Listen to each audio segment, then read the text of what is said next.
అది కూడా చరిత్ర. అది చరిత్ర అంటే ఒట్టి ఏదో రాజులు పరిపాలించారో లేకపోతే ఏదో జరిగిందో వార్తలు జరిగింది కాదు. అలా అలా ఆ చరిత్రని వాటికి సంబంధించినటువంటి వాటన్నిటిని కూడా తీసుకుని అంతటితో ఆగలేదు. చివర కరోనాతో కరోనాకి ఉన్నటువంటి ఇప్పుడు కాదు కరోనా ఒక 34 సంవత్సరాలు 50 సంవత్సరాల క్రితం కూడా ఉంది కరోనా. అది ఎలా జనించింది, దానికి సంబంధించినటువంటి ఆవిష్కరణలు ఏంటి, దానికి సంబంధించిన ఇన్వెస్టిగేషన్స్ ఏంటి, దానికి పెట్టిన వ్యాక్సిన్స్ ఏంటి, అది చెబుతూ ఎక్కడితో ఆకుండా నాకు అనిపించింది ఇంకొక చాప్టర్ పెడితే బాగుంటుంది. ఇది మనకి ఉందా లేదా అనే కంటే ఎవరెవరు చెబుతున్నారు అని చెప్పి చూస్తే భవిష్యత్ దర్శిని అంటే ఏంటి, రాబోయే కాలంలో ఏం జరగబోతూ ఉంది అంటే రాబోయేటువంటి ఇప్పుడు ఆర్టిఫిషియల్ ఇంటెలిజెన్స్ అంటున్నాం. అలానే మనం ఇంకేం చెప్తున్నాం, మనకి ఆయన మిచియో కాకో ఆయన ఫిజిక్స్ ప్రొఫెసరు యూనివర్సిటీ అమెరికాలో ఆయన చెప్తాడు, రాబోయే రోజుల్లో మనం ఒక చిప్ని కంటిలో పెడతారంట. ఆ చిప్పు ఇట్లా అంటే మన పుస్తకం చదవక్కల, పుస్తకం అంతా చదివేస్తుంది. అది మళ్ళీ అప్లోడ్ అయిపోద్దండి, మొత్తం అప్లోడ్ అయిపోయి మళ్ళీ కన్ను ఇట్లా ఆపకనే మళ్ళీ మనకు ముందుకు వచ్చేస్తాడ మొత్తం. రాబోయే రోజుల్లో ఇది జరగబోతూ ఉంది అని చెప్తాడు ఆయన చాలా స్ట్రాంగ్గా. అలానే మనకి ఆర్టిఫిషియల్ ఇంటెలిజెన్స్లో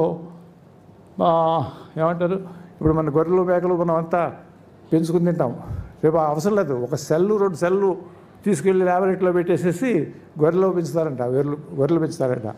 ఇది చెప్తారు. ఆర్టిఫిషియల్ ఇంటెలిజెన్స్ గురించి చెప్తా ఉన్నాం ఇప్పుడు అంతా కూడా. ఇవే కాదు, చివరిగా ఇవన్నీ కూడా ఎవరెవరు ఏం చెప్పారో సెకండ్ నేను చెప్పినట్టు రాయలేదు.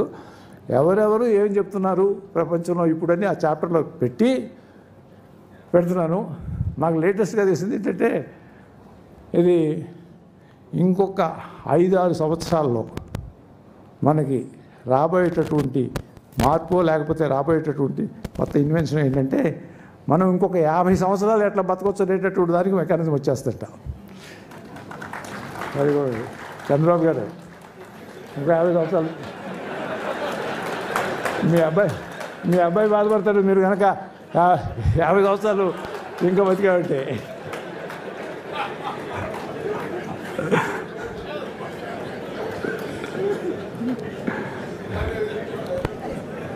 సో అదంట.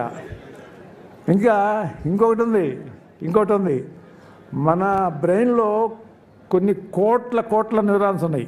ఈ న్యూరాన్స్ ఇవన్నీ కూడా మనం చేసేటటువంటివి, మనం మాట్లాడుకునేటటువంటివి, మనం చదువుకునేటటువంటివి అన్నీ నిక్షిప్తం చేసుకుంటూ ఉంటాయి. ఈ బ్రెయిన్ని రాబోయే రోజుల్లో మన నెక్స్ట్ జనరేషన్ మన పిల్లాడికి మన దేహం వదిలేస్తూ మనం ఈ మొత్తాన్ని అతనికి ట్రాన్స్ఫర్ చేయొచ్చంట. ఇది జరగబోతుందని చెప్పి నాకు ఈ పుస్తకం రాసినప్పుడు తెలియదు. తర్వాత మళ్ళీ ఇంకా ఏమి ఇన్వెన్షన్స్ రాబోతున్నాయి అని చెప్పి చూస్తూ ఉంటే నాకు తెలిసినటువంటి వ్యవహారం ఇది. కాబట్టి రెడీగా ఉండండి. ఇంకొక 5-6 సంవత్సరాలు కనుక బతికే అంటే మాట్లాడము, మళ్ళీ ఇంకొక 50 సంవత్సరాలకు ప్లాన్ చేయొచ్చు. So what ever it is, చాలా సంతోషం. నాకు తృప్తిగా ఉంది. ఇవాళ 4 పుస్తకాల గురించి చెప్పుకున్నాను. నేను 30 సంవత్సరాల తర్వాత వేదికెక్కినా మంచి ఉపన్యాసం చేశానని చెప్పి నేను అనుకుంటున్నాను. నాకు నిర్మలా సీతారామన్ గారు అంటే చాలా గౌరవం. ఆవిడ ఉపన్యాసాలు చూశాను. ఆవిడ స్పోక్స్మెన్గా చూసేవాళ్ళము. నిక్కచ్చిగా ఉంటారు.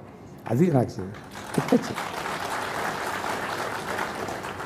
మా నరేష్ చెప్తాడు, లాస్ట్ టైం ఇక్కడికి వచ్చినప్పుడు ఆవిడతోటి ఫైట్ చేశాము, కానీ ఆవిడ నోట్ చేసుకుంది, మళ్ళీ రిమైండర్ కూడా అక్కర్లేదు, వెళ్ళిన తర్వాత 1 2 3 4 5 టకటకటక అయిపోయింది అన్నాడు.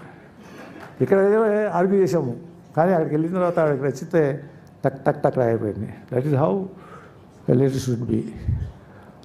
ఇంకొకటి ఆవిడలో చూసింది, ఆవిడని అబ్జర్వ్ చేసినప్పుడు చూసింది ఏంటంటే, పార్లమెంట్లో హల్వా తయారు చేయడం గురించి చెప్పారు. ఒక ఎమోషనల్ కనెక్షన్ అది. మేము 11 సంవత్సరాలు పార్లమెంట్లో ఉన్నా మాకు తెలియదు హల్వా ఎందుకు తయారు చేస్తారు అది. ఆ హల్వా తయారు చేసేటప్పుడు యొక్క వాళ్ళ మనోభావాలు కానివ్వండి, వాళ్ళ కార్యక్రమం కానివ్వండి, ఆవిడ వివరిస్తూ ఉంటే అప్పటి వరకు ఎంపీలుగా చేసినటువంటి వాళ్ళకి ఎవరికి చాలామందికి తెలియదు అది. ఆ ఎమోషనల్ బాండింగ్, ఆ హల్వా మేకింగ్లో ఆవిడ ఎక్స్ప్లెయిన్ చేసినటువంటి తీరు, ఆవిడ దానిలో ఇన్వాల్వ్ అయ్యి చెప్పినటువంటి తీరుని నేను ఆస్వాదించాను. అది మేడం, అలా చూస్తూ ఉన్నప్పుడు ఒక్కొక్క లీడర్ సంబంధించినటువంటి విషయాల్లో కొన్ని మైండ్కి ఎక్కుతూ ఉంటాయి. ఆవిడని ఎంచుకుంది నేను ఈ పుస్తకానికి ఇంగ్లీషు వర్షన్ని ఎందుకో ఎంచుకున్నాను. అది జరిగింది ఈనాడు ఇంత గొప్పగా.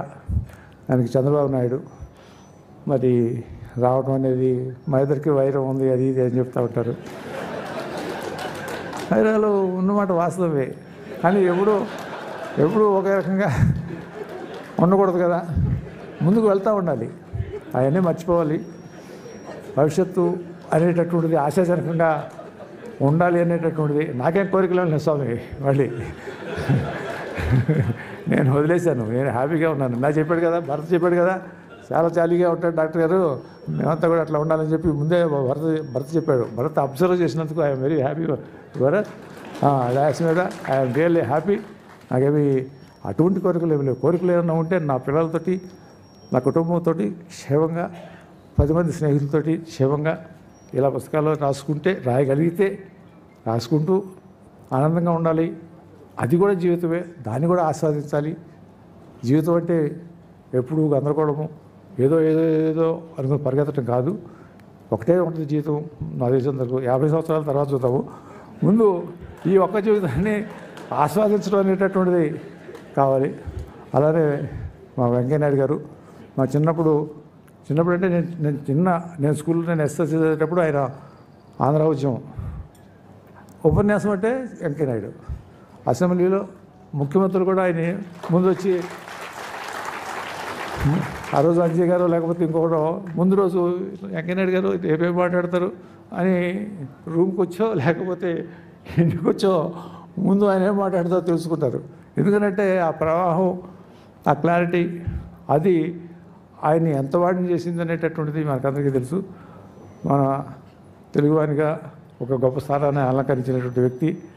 నా ఈ పుస్తక ఆవిష్కరణ సభలో పాల్గొనడం అనేటటువంటిది నేను చాలా గౌరవంగా ఫీల్ అవుతూ ఉన్నాను. అలాగే చంద్రబాబు నాయుడు గారు, ఎవరైనా కాదన్నా మీ అందరికీ తెలుసు విషయాలు.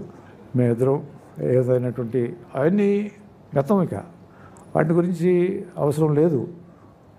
మంచి జరగాలి, మంచిగా ఉండాలి, అందరితోటి బాగుండాలి, అందరూ బాగుండాలి అని కోరుకుంటూ ఆయన చేసేటటువంటి ఆ కృషికి నేను అభినందనలు, మనస్ఫూర్తిగా సంతోషాన్ని వ్యక్తం చేస్తూ, ఎటువంటి విషయాలు పెట్టుకోకూడదు అనేటటువంటిది నా యొక్క మనస్ఫూర్తిగా ఈ సందర్భంగా తెలియజేసుకుంటూ, ఇదివరకు పుస్తకంలో రాసినటువంటి విషయాలు ఉండవచ్చు, కానీ గతం అదంతా. ఇక ఇవాళ మనం దాని గురించి అవసరం లేదు అని భావిస్తూ ఈ అవకాశం